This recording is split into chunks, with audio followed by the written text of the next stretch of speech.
Hello everyone, I'm at Sandy Lake located on the Atakakoop First Nation, and this is the home of David Ahenekue, one of Canada's best known First Nations leaders. Why is he well known? Well, it depends who you ask. Many know him for his controversial remarks about the Holocaust and the trials that followed. Others know him as a leader, a person responsible for the advancement of all First Nations Canadians. And of course there are those who know him simply as Dad or Grandpa, a devoted family man who not only raised his own children, but reached out and helped the nation grow. There are many sides to David Ahenekue, but one thing we can all agree on is that David Ahenekue is a man of his words, and you'll get to know him right after this.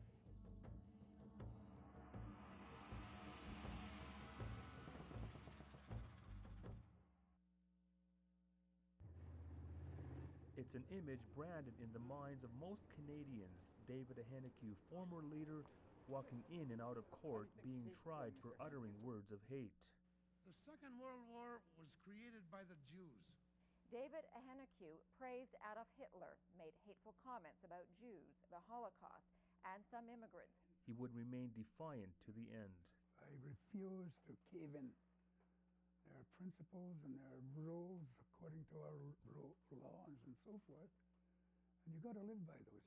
It would take 7 years, and in the end, he was acquitted on all charges. It's been awful. But his words will echo for years. And those closest to him say David Ahenekue should be remembered for other reasons. I've always said that those 3 minutes don't define him. What defines him is all his accomplishments through his term as the FSIN chief, as the AFN national chief. But his story begins 75 years ago. David Ahenekue was born and raised on the Atakakoop First Nation. I was born just across the lake here in 33, right in one of the better buildings, I guess, my grandfather's house, and it was built by his sons. And anyway, I was born at that building, and I was delivered by my grandmothers, both medicine women. Ahenekue fondly recalls the sense of community that existed. People helped each other. Someone to build a house, all people went there. Someone to kill the cow, they invited people to come and join with them and give them some food and all that kind of stuff. But people looked after each other. Atakakoop is located 90 minutes north of Saskatoon. The land is situated on the edge of the forest. Lakes and hills dot the landscape. The First Nation, like many reserves, was a place where First Nations people were kept, wards of a federal government whose goal was assimilation. First Nation people were forbidden to leave the reserve without good reason and a pass. And you couldn't say what you wanted to say. The churches came after her, the police, the judiciary, everything. The Ahenecues made the best of it. We had cattle, we had horses, we had pigs, we had turkeys, chickens, big gardens, big gardens. So we were self-contained, independent. And so that's how I grew up. Education played a key role in the life of a young David Ahenekue. And went to school right on the reserve, never went to school in a student residence or integrated school or nothing, never. Because my parents didn't believe in it. Education mixed with traditional practices gave David a solid foundation, one that would anchor him through his life. My grandmother was a medicine woman. We were never in a hospital, never. We had all our medicines, we had everything, and so that's what I call independence. In the late 40s, life on the reserve was changing. People were restless, David among them. Already at that time, I began to see that we were being eased out, from our hunting grounds or trapping grounds and all these places. And we were being eased out. And I noticed that. I don't know what the hell made me notice that. Indians were still prohibited from leaving the reserve for extended periods of time, seemingly the only ways out giving up all rights as a status Indian or joining the army. In 1951, David chose the latter. Me and my cousin, Ben Ahenekue was his name, we said, let's get out of here. There's nothing to do. We're not going to get anywhere. Around the same time, 17-year-old David was courting a young woman from the same reserve. Her name was Grace. We used to plan in school. Instead of learning, we'd talk in and what we had to do when we get married and when we start having kids, that kind of stuff. The kind of stuff that would cement a bond of nearly 60 years. Because we married young, and I think we grew up together, matured together. Their relationship remains close, but from the beginning, David's work and duty would keep him from the family. 3 days after we were married, I left for Yukon, Whitehorse, Yukon, to build airstrips and roads for the Army and the northern training. He wasn't there all the time, but he made sure we had a roof over our heads and food to keep going. I suppose it was lonely, but it was also really exciting when he did come back. Ahenekue would come to spend 16 years in the Army. It introduced him to the world of other Indigenous people. The seeds of a coming storm were sown. I went to Egypt, Lebanon, Gaza, Palestine, Syria. And that's where I saw the way that, particularly the Palestinians, were being treated by the Jewish community, by the Jewish people. And I saw ourselves in it. They were isolated, they were boxed in, they were in jail, you might say, and that's what we had. We had fences right around the reserve, you know. Every reserve in Treaty 6 was fenced in.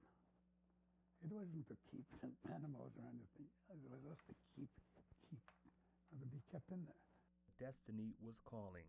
Well, if I'm going to complain about this, I better get in there and do something about it and help do something about it. I never thought I would be able to do it myself, but I always thought that I could help achieve certain objectives and changes. David Ahenecue's decision to enter politics would affect Canadians for years to come, and you'll see how right after this.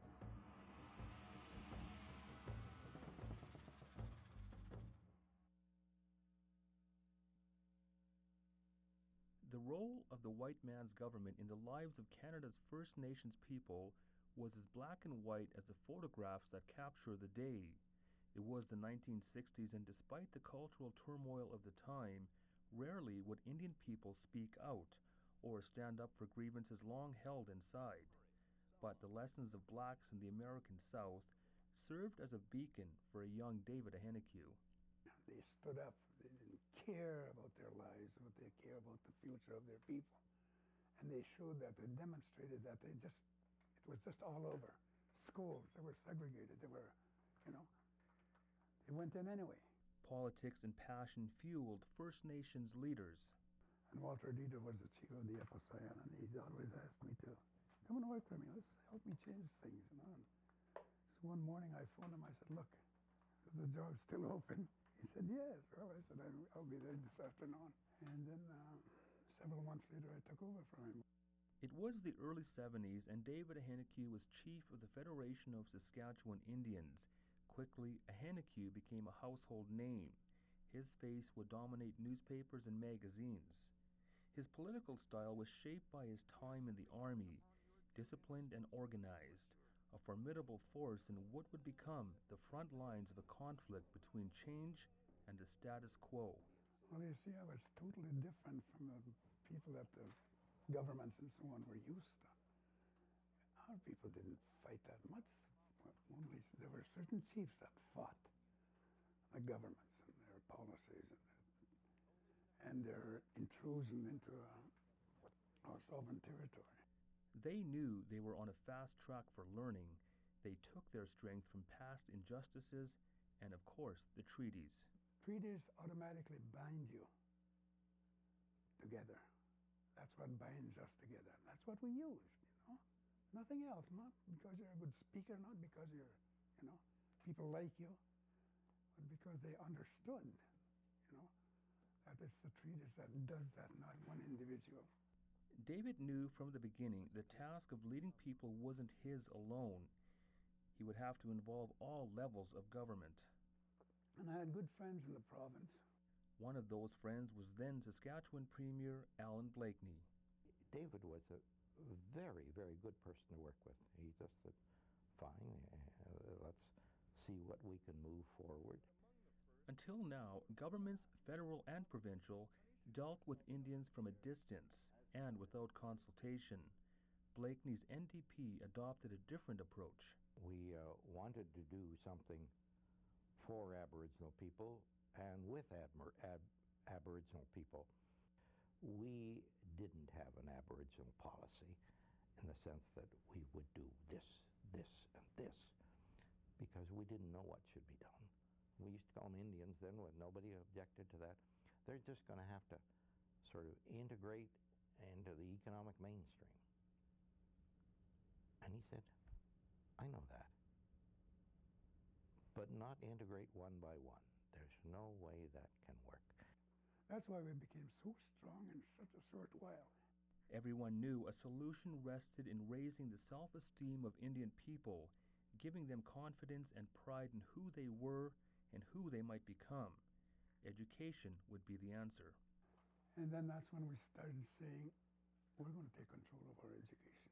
It's a treaty right, and we're going to have to save the treaty because it's going elsewhere. Education is the new buffalo. I don't think I've ever heard David use that term, but he certainly believed that this was the way to go.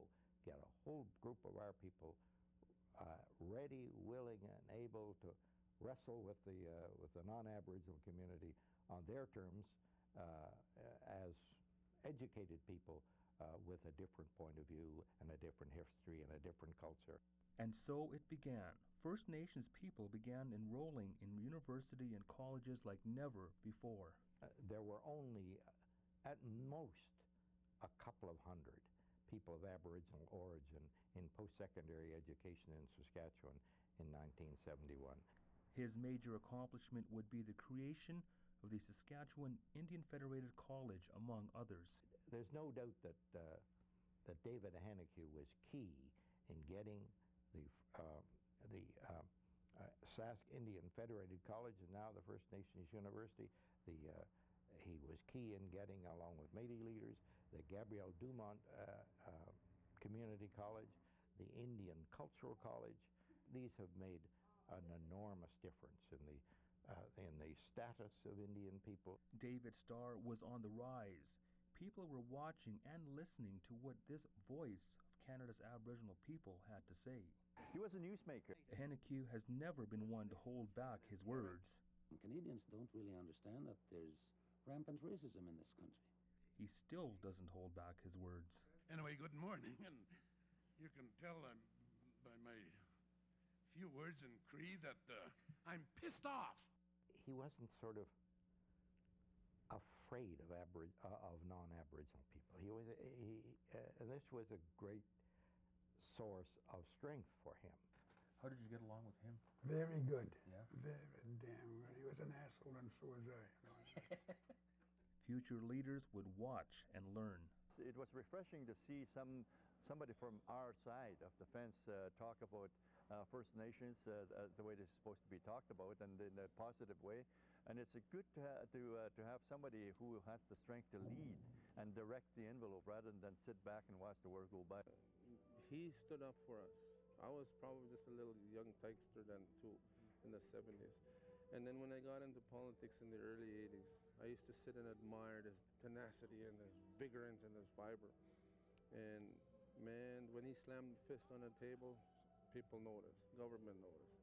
Ahenekue would use his national stage to advance a number of issues, including all-important land claims. Years later, the settlement of these claims would be the financial foundation for many communities. Ours was simply to, okay, you know, for the last 100 years, you people have deprived us of so many acres. There now the population was this, the population is this now. We want that land. But not only that, we've lost all that money because of your skullduggery and so forth. But through it all, treaties remained front and center.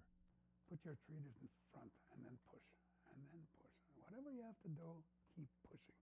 If that means law and international law and the Queen and so on, do it. Even at home, we heard that all the time, you know, about how important treaty rights were, how it was the basis of what we were. So it's something that all of us, all his children, have as a core. In some respects, David's words have brought him full circle, from raising a family to enforcing the treaties to creating a university. With legal battles behind him, some feel it's time to recognize a life lived. More on that when we return.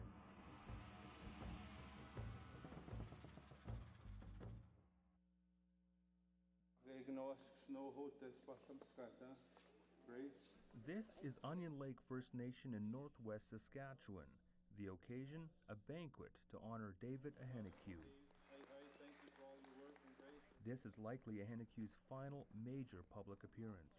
We should honor people while they're still with us.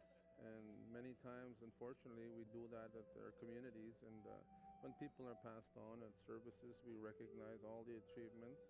And he's a part of Treaty 6, a member of the Tatacoop Nation, of course. So we talked about it, and he said, yeah, well, let's invite him. Let's honor him this way, in our way, as First Nations people. To see the First Nations leadership, the communities come together and honor him while he's alive, it just meant the world to us. We were so touched and so honored to see that. For the first time, I felt that love and respect coming from the people, so that gave me a lift. I don't know how to say thank you, to express my appreciation for this evening. And it's surprising how much strength that gives you, knowing that people care. The love and admiration here in sharp contrast to the recent past, when Ahenekue seemed a man alone. You're isolated, you're alienated, you're ignored, you've busted your rear for these people for such a long time, and all of a sudden when you need them, they're not there. As he felt the fury of the Canadian public and the weight of the justice system for intolerant remarks to a print reporter about Jews and the Holocaust. Sometimes I couldn't sleep all night and talk to my wife, talk to my kids and say, look, you know, what I'm doing in the eyes of many of our people is wrong. In 2005, he was stripped of his Order of Canada Medal, Canada's highest honor. I am now forced to choose between freedom of speech and the Order of Canada. I chose free speech. 7 years of legal battles, convictions, acquittals, David Ahenekue remains unapologetic. Do what the Jews want me to do? Well, I'm not doing anything that they want me to do. If they go back to their country, and then we can talk from here, me from here and them from them over there. But in the meantime, this is my land, this is my country, and I'm free to do what I like here as long as I stay within my laws. Besides family, most people stepped back from Ahenekue as the drama played out in the courts. They do not condone his words. Still, they are able to filter out one moment in time from a lifetime of contributions to Canada's First Nations. I've talked to David and I've told him, and I've written him, David, you're way out of line on this stuff, and you can't expect support on that. But that doesn't mean that you haven't made an enormous contribution to your people and to the history of Saskatchewan. The First Nations philosophy has always been give people a chance, and I think it's always also the Christian philosophy where nobody's perfect, and when people make a mistake, people admit to a mistake, I think they need to be given a second chance. He did so many great things for the Treaty First Nations people of this country, and remember him in that respect. And he never stopped fighting, even to this day, even though through all of that stuff, all that trial time, turbulence of his life, he still maintained, we are treaty people. Always remember that. And that's what I want his legacy to be, that he always fought and he was successful at protecting our treaty rights. You know, he was the greatest fighter of all time for our treaty rights. How history will judge him is for others to decide. For David Ahenekue, life goes on. Still, his life is characterized by struggle. This time, the enemy may be his most formidable. It's an enemy within. I have cancer, terminal cancer, you know. I haven't taken chemo or radiation or nothing. I'm taking Indian medicine.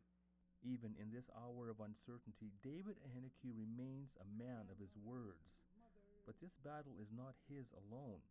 His wife of 58 years, Grace, also has cancer. She has terminal cancer, yeah. You know, but we're both on Indian medicine, and we see the Indian doctors, the Indian medicine men, and So the day is rapidly approaching where we're going to have to go back to our medicine in order to stay alive in this world. You know, our ways. We got to go back. That's what will save us.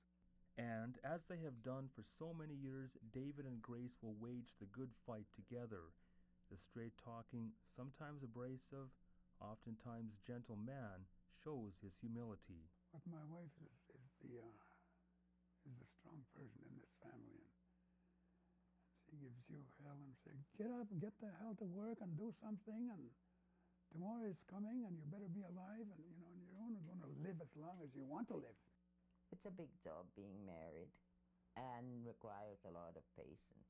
It wasn't easy, but I think when you have faith, you overcome a lot of that, the hate and the things that happened, if you have faith.